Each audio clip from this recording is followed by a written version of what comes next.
આજે રામદેવ પીરના સેવાકીય કેમ્પની અંદર યાત્રાઓ માટે મેળા ગામ વતી આમ તો છેલ્લા બધા યુવાનો ભેગા મળી 10 વર્ષથી લગભગ કરતા હોય છે સેવા. અને આ સેવા એ કોઈ નાની વસ્તુ નથી. સેવા કરવા માટે ઘણો બધો સમય આપવો પડે છે અને ઘણો બધો એમાં જરૂરિયાત ઊભી થતી હોય છે. અને જે કરે છે એમને ખરેખર રામાપીર ખૂબ ભંડાર ભર્યા રાખે. એટલે તમે જે સેવા કેમ્પનું આયોજન કરો છો એમાં આપ સૌને ખૂબ ખૂબ અભિનંદન. તમારા સેવાકીય પ્રવૃત્તિની અંદર આજે જે કેમ્પ પ્રસ્થાનની અંદર આપણી વચ્ચે આપણા મહેમાનો પણ ઉપસ્થિત છે. એટલે એમને થોડુંક 4-5 જણા આપણા જે બેઠા છે એમનું થોડુંક ફૂલથી સન્માન પણ કરીશું. એટલે જેનું નામ બોલે ફટાફટ એને સન્માન પણ આપણે કરશું. એટલે છૂટા ફૂલથી આમ તો રાખીએ સારું આમ તો બધા સન્માન ને પાત્ર છે, બરોબર ને? તો છૂટા ફૂલથી કરે તો મજા આવશે એમ. કારણ કે તો આમાં થોડા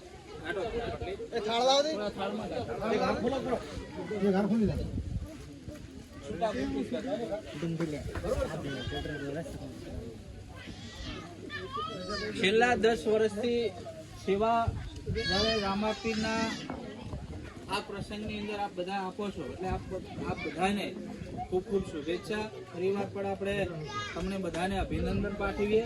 અને ગામની અંદર કાયમી રામાપીરની કૃપા રહે કે આપણે બધા એક સાથે રહી અને હળીમળીને રહીએ એવી પણ રામાપીરને આપણે પ્રાર્થના કરીએ.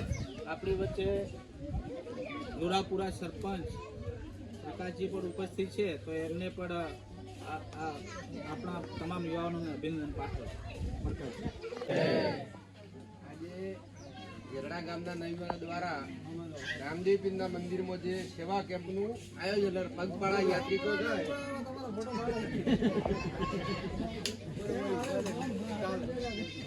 પગપાળા જતા યાત્રિકોની સેવામાં ઝેરડા ગામના યુવાનો દરેકે પોતાનો આર્થિક રીતે સહયોગ કરી અને જે આયોજન કર્યું છે તે બદલ એમાં દાન આપનાર દાતાશ્રીને આજના તબક્કે હું ખૂબ ખૂબ અભિનંદન અને શુભેચ્છાઓ પાઠવું છું. અને બાબા રામદેવને પ્રાર્થના કરું જેણે જે આપ્યું છે એનું 125 ગણું કરી અને પરત આપે. સેવા કરવા માટે 2 પ્રકારે આપણામાં વૃત્તિ હોય છે, એક સમયની અને બીજી આર્થિક. એટલે આમાં કોઈ એમ મારા જેવો કોઈ પૈસાવાળો થોડા ઘણા હોય તો કે 5 રૂપિયા આલ્યા હોય, કોઈ એમ કે હું સમય આપ્યું, તો સમય આપવું પણ એક દાન છે. એટલે કોઈએ કદાચ 2 રૂપિયા આપવાનો ફાળો રહી ગયો હોય એમને વિનંતી કે તમે સમય આપજો એટલે તમારું પણ ભગવાન આયું કરશે. અને આવા સારા કાર્યો કરતા રહો. સવિશેષ આજના તબક્કે વિશેષ વાત ન કરતા શિક્ષણ માટે આપણે જે ભગીરથ પ્રયાસ સમાજ તો કરે છે, પણ બધા હવે જાગૃત બની અને શિક્ષણની ખૂબ જરૂરિયાત છે. આવનારા સમય એ શિક્ષણની માંગ છે. ત્યારે તમને વિનંતી કરું છું કે સમાજમાં મેં હમણાં રસ્તામાં ગણપતિના આવતા એટલે 2-4 ગાડીઓ કેમેરાજીઓ તો જોઈ વચ્ચે સ્કોર્પિયો અને સ્વિફ્ટ ને એટલે ટ્રેક્ટરનું બીજું એ બધું સમાજ તો સુખી છે, પણ શિક્ષણમાં કેમ શીખવામાં હાથ કરતો થોડો હજી અચકાય છે. એટલે તમે મારું ને તમારું તો આપણે ઘરનું તો કરવાના જ છે, પણ સમાજનું કોઈ સારું કાર્ય થતું હોય, આવું સેવાનું કાર્ય હોય, ધર્મનું કાર્ય હોય, અને જેના પરસ્વાર જેને કહી શકાય કે આપણો એમાં કોઈ સ્વાર્થ ન હોય ને આપણે બીજાના ભલા માટે જે કાર્ય કરીએ, તો સૌથી સારામાં સારું આજના યુગનું કોઈ દાન કરવાની કોઈ જગ્યા હોય તો શિક્ષણ છે. એટલે આપ સૌને વિનંતી કરું છું કે શિક્ષણમાં પણ યથાયોગ્ય આપનાથી જે બને ફૂલ નહીં તો ફૂલની પાંખડી મદદ કરજો. આવનારી પેઢી સુધારવાની છે. આપણે તો જિંદગી કાઢી. હમણાં સવારમાં અમે બેઠા હતા તો 8-10 લોકો બેઠા હતા, એમાં પૈસાવાળા કરોડપતિ હતા અને મિડલ વર્ગના આપણા જેવા હતા. એટલે મેં વાત કરી હમણાં મિતેશભાઈ પૈસા માટે કે મારા દસ્તાવેજ છે નામ છે ઉતાવળ કરતા હતા. એ તો મિતેશભાઈ ગમે એટલું ભેગું કરશે ને તો છેલ્લે ડોહાને તો ભાગમાં તો પત્રવાળો શેડે જ આવવાનું છે. અમે ભગવાનની દયાથી અમારા 3 ભાઈઓ ભણ્યા ગયા એટલે ડોહાતાને એમ 80 રૂમમાં છો મા બાપ રહે એવું આપણે આયોજન કીધું કરશું. એ બધું કરવી પડે પણ તોય ટુવાડ પછી તો મળે પત્રવાળામાં જ જોઈએ છે તો નહીં ને.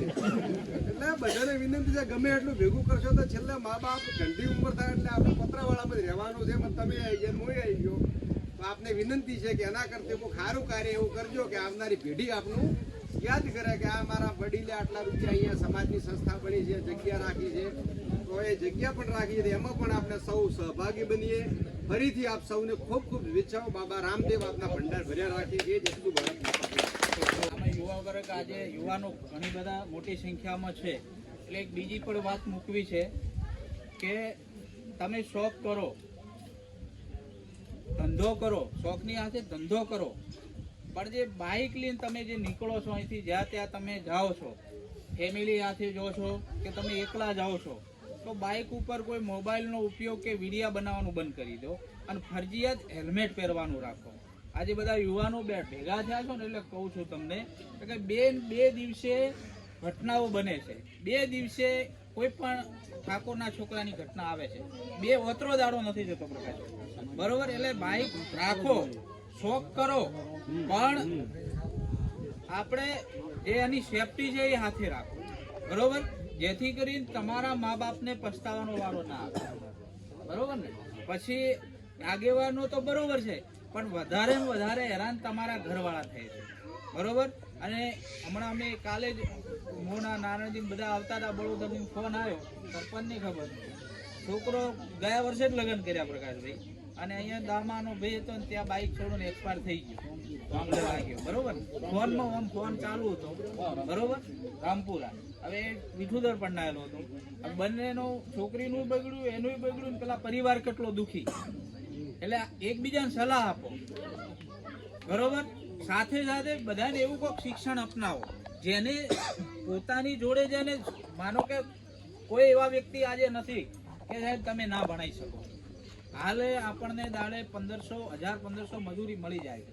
કોઈ એવું નથી કે આપણે ના ભણાઈ શકીએ, પણ આપણી હજી માઇન્ડમાં સેટ નથી થતું કે આપણે છોકરું ભણાવવા માટે.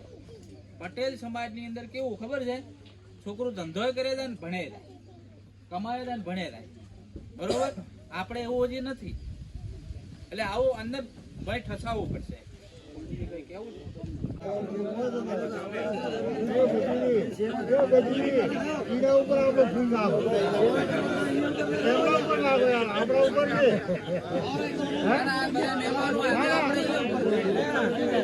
તમે શેટાથી પરુણા આવ્યા એટલે તમારું